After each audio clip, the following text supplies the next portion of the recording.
They warned him never to wear it. He did anyway. The market froze. Hands covered eyes.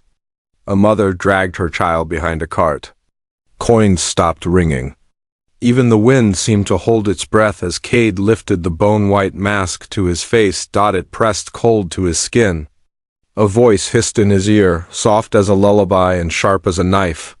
"You're kinder than feared?" Cade's gut nodded. "Kind?"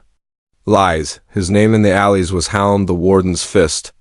He had broken doors and noses and vows. He braced for the mask to brand him a monster. Instead, the crowd staggered back like he was a burning star. "Don't look!" A stall keeper shouted, turning away. Boots pounded. City guards fanned through the market gate, spears out. Miri, the only friend who still spoke to him, grabbed his sleeve. "Cade, run." He should. He couldn't. He had found the mask in the drowned chapel at the river bend, where old law said relics slept and should stay sleeping. There were whispers of a thing called Truest, a relic that ripped lies from skin. Forbidden by the Veil law, burned by the warden a generation ago. And yet it had waited for him in the silt like a coin meant for his palm. "Cade?" Miri's voice shook. "Take it off." The mask hummed against his cheekbones. "Keep me on." The first guard lunged. Cade's blade flashed, but he struck the shaft, not the ribs. The spear spun away and clattered. Another guard thrust. Cade sidestepped and hooked a foot, tripping him. He moved fast, clean, not cruel. "You are kinder than feared," the mask whispered again.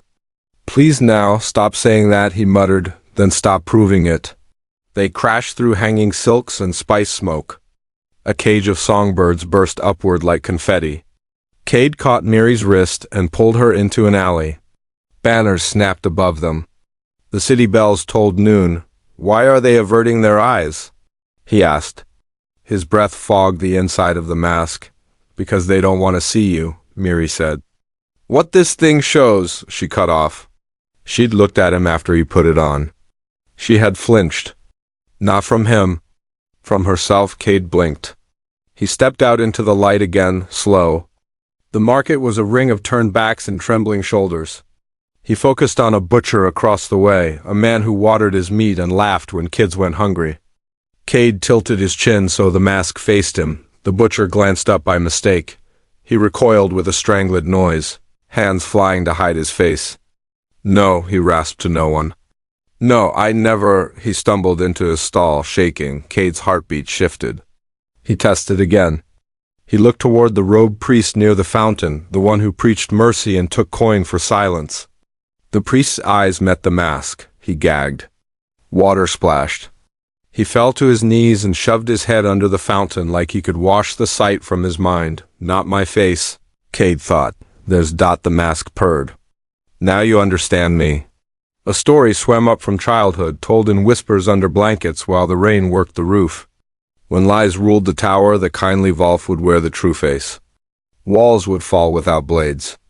Doors would open because no hand could bear to hold them closed. It had sounded like a child's dream. It sounded like this. Miri dragged him behind a stack of crates. Her eyes were wet. "Don't point it at me. I won't." "Promise," she swallowed. "Cade, I saw my father's ring on my hand. I said I lost it. I sold it. I told my mother it slipped in the river. I'm not who she thinks I am. Don't make me keep looking." He tucked the mask tighter. He knew her. She stole bread, yes, but every winter she spun blankets for strangers and left them on steps before dawn. Maybe the mask would whisper to her too. "You are kinder than feared." The guards regrouped. Orders flew. They didn't dare meet his gaze, but they kept coming. Cade could run to the river and throw the relic into the black water. He could sell it to the undermarket and buy silence for a year. He could keep being the Hound, or he could walk uphill to the tower and end the warden's rule without lifting a blade. His stomach turned.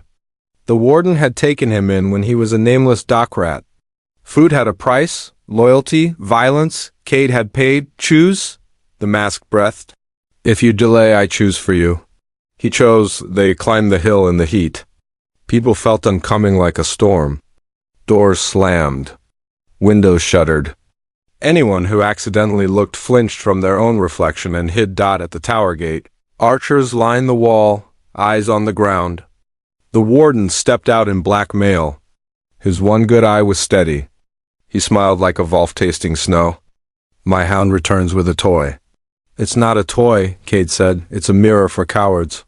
The warden's voice carried, and I do not look away. He raised his chin as if to prove it, but his gaze slid just right of Cade's mask, savoring the edge of defiance without touching the truth. The warden had learned to live near reflections without seeing any arrows notched. Bowstrings hummed. Kneel, hound, hand it over. Miri's grip found Cade's sleeve. Her whisper was a thread. Please. Cade raised one palm. No one needs to die. They already did, the warden said. Every time you kicked a door open, kneel. The mask warmed. You do not win by killing him, Cade. You win by making him look. How? Cade breathed, beat kinder than feared. He let his sword fall. The clatter echoed. Archers loosened a hair. He took 3 steps forward, empty hands lifted. He was close enough to see the scar that split the warden's eyebrow, the old stitch at his lip where someone's ring had cut him long ago. Thank you, Cade said quietly. For the stew when I was 12. For the boots. For the name. I wore it like a chain. I am taking it off.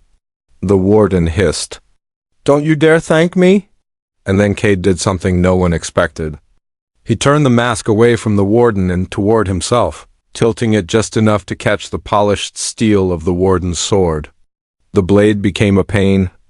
A sliver of the mask's gaze bounced back. The warden's eye flicked. Instinct, drawn to his own weapon, to his own face and his own steel. For a heartbeat he saw, his breath hitched. The sword fell. He stumbled like the ground moved. No, he whispered, voice small. I was a boy. He broke. Not with tears, with a quiet, raw sound. The kind a wounded animal makes when it stops running because the trap goes all the way to the bone. Around them, the archers faltered. A few peered up. A few looked down fast. One vomited. One stepped back, dropped his bow, and walked away. Miri pressed closer, shaking. Cade, what do you see? He shouldn't have looked. But the sword still shone at his feet. His eyes slipped. For an instant he saw his truest face in the blade. A crown rested on his brow like a weight and a wound. Not gold, thorns, he was leading people through fire, and the fire was his kindness, and it burned. The mask smiled in his skull. Kinder than feared, it cooed, but not painless. Behind them, a second bell began to toll. From the lower city, a new army marched. Not the warden's banners white as bone and stitched with a Volf. Miri grabbed his hand. Cade, who are they? The mask tightened, almost greedy. The ones who wrote the prophecy. He exhaled. Oh, the ones who'll make me wear it forever. The tower doors, which had never opened for anyone, began to swing. Choose again, the mask whispered. Cade lifted his head, heart breaking and hardening at once. He took a step toward the darkness inside. Want the rest? Follow now so you don't miss part 2?